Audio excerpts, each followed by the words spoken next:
அனைவருக்கும் வணக்கம். தேர்தல் நேரம் நெருங்கிவிட்டது. தென்காசி தொகுதி வாக்காளர் பெருமக்கள் அனைவரும் இந்த நேரத்தில் சிந்தித்து தங்களது வாக்குகளை பதிவு செய்ய வேண்டிய தருணம் இது. தென்காசி தொகுதியில் போட்டி போடக்கூடிய டாக்டர் கிருஷ்ணசாமி அவர்கள் இந்த முறை எந்த ஒரு காரணத்தை கொண்டும் வெற்றி பெறக்கூடாது. காரணம் என்னவென்றால், எங்கள் நாடார் சமுதாயம் மட்டுமல்ல, ஒட்டுமொத்த சமுதாயத்திற்கும் அவர் பல பாதிப்புகளை தொடர்ந்து கொடுத்து வந்து கொண்டேதான் இருக்கிறார். அவர் வெற்றி பெற்றுவிட்டால் இன்னும் அதிகமான பாதிப்புகளை அவர் கண்டிப்பாக உருவாக்குவார் என்பதில் எந்த ஐயமும் இல்லை. எனவே தென்காசி தொகுதியில் உள்ள இளைஞர் பெருமக்கள் அவரவர் வீட்டில் உள்ள வாக்காளர்களுக்கு பெற்ற தாய் தந்தையாக இருந்தாலும் சரி, சகோதர சகோதரிகளாக இருந்தாலும் சரி, அனைவரிடத்திலுமே டாக்டர் கிருஷ்ணசாமி அவர்கள் வெற்றி பெற்றால் எவ்வாறெல்லாம் பிற சமூக மக்களுக்கு பாதிப்புகள் உண்டாகும் என்பதையெல்லாம் எடுத்து கூற வேண்டும். இதுவரை அவர் சார்ந்த சமூகத்திற்கே எவ்வாறான பாதிப்புகளை எல்லாம் அவர் இதுவரை செய்துள்ளார்.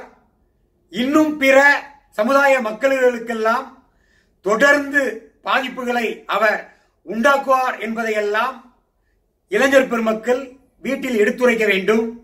மேலும் படிக்கின்ற இளைஞர் பெருமக்களாக இருந்தாலும் சரி, படிக்கின்ற சகோதர சகோதரிகளாக இருந்தாலும் சரி, இதற்கு முன்பு டாக்டர் கிருஷ்ணசாமியின் செயல்பாடு தமிழக மக்களிற்கு எந்த மாதிரியெல்லாம் எதிர்மறையான அரசியலை அவர் தொடர்ந்து செய்து வந்து கொண்டிருக்கிறார் என்பதையெல்லாம் அனைவரும் நன்கு அறிவர்.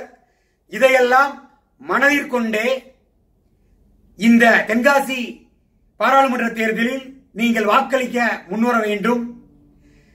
தமிழகத்தின் வீர விளையாட்டான ஜல்லிக்கட்டாக இருந்தாலும் சரி, தூத்துக்குடி ஸ்டெர்லைட் பிரச்சனையாக இருந்தாலும் சரி, டாக்டர் அனிதாவின் மரணமாக இருந்தாலும் சரி, இதற்கெல்லாம் டாக்டர் கிருஷ்ணசாமியின் நிலைப்பாடு அவரது அரசியல் கட்சியின் சுய லாபத்திற்காக எதிர்மறை கருத்துக்களையே அவர் தொடர்ந்து வலியுறுத்தி வந்தார் என்பதையெல்லாம் தென்காசி வாக்காளர் பெருமக்கள் ஒரு நிமிடம் சிந்தித்து பார்க்க வேண்டும். எனவே தென்காசி வாக்காளர் பெருமக்களை இந்த நேரத்தில் தயவாய் நான் கேட்டுக்கொள்வது என்னவென்றால், டாக்டர் கிருஷ்ணசாமி அவர்கள் ஜெயித்துவிடக்கூடாது என்பதை மனதில் வைத்துக் கொண்டு, டாக்டர் கிருஷ்ணசாமி அவர்கள் தோற்கடிக்கப்பட வேண்டும் என்பதை மனதில் வைத்துக் கொண்டு நீங்கள் வாக்குகளை பதிவிட வேண்டும் என்று இந்த நேரத்தில் தயவாய் நான் கேட்டுக்கொள்கிறேன். நன்றி, வணக்கம்.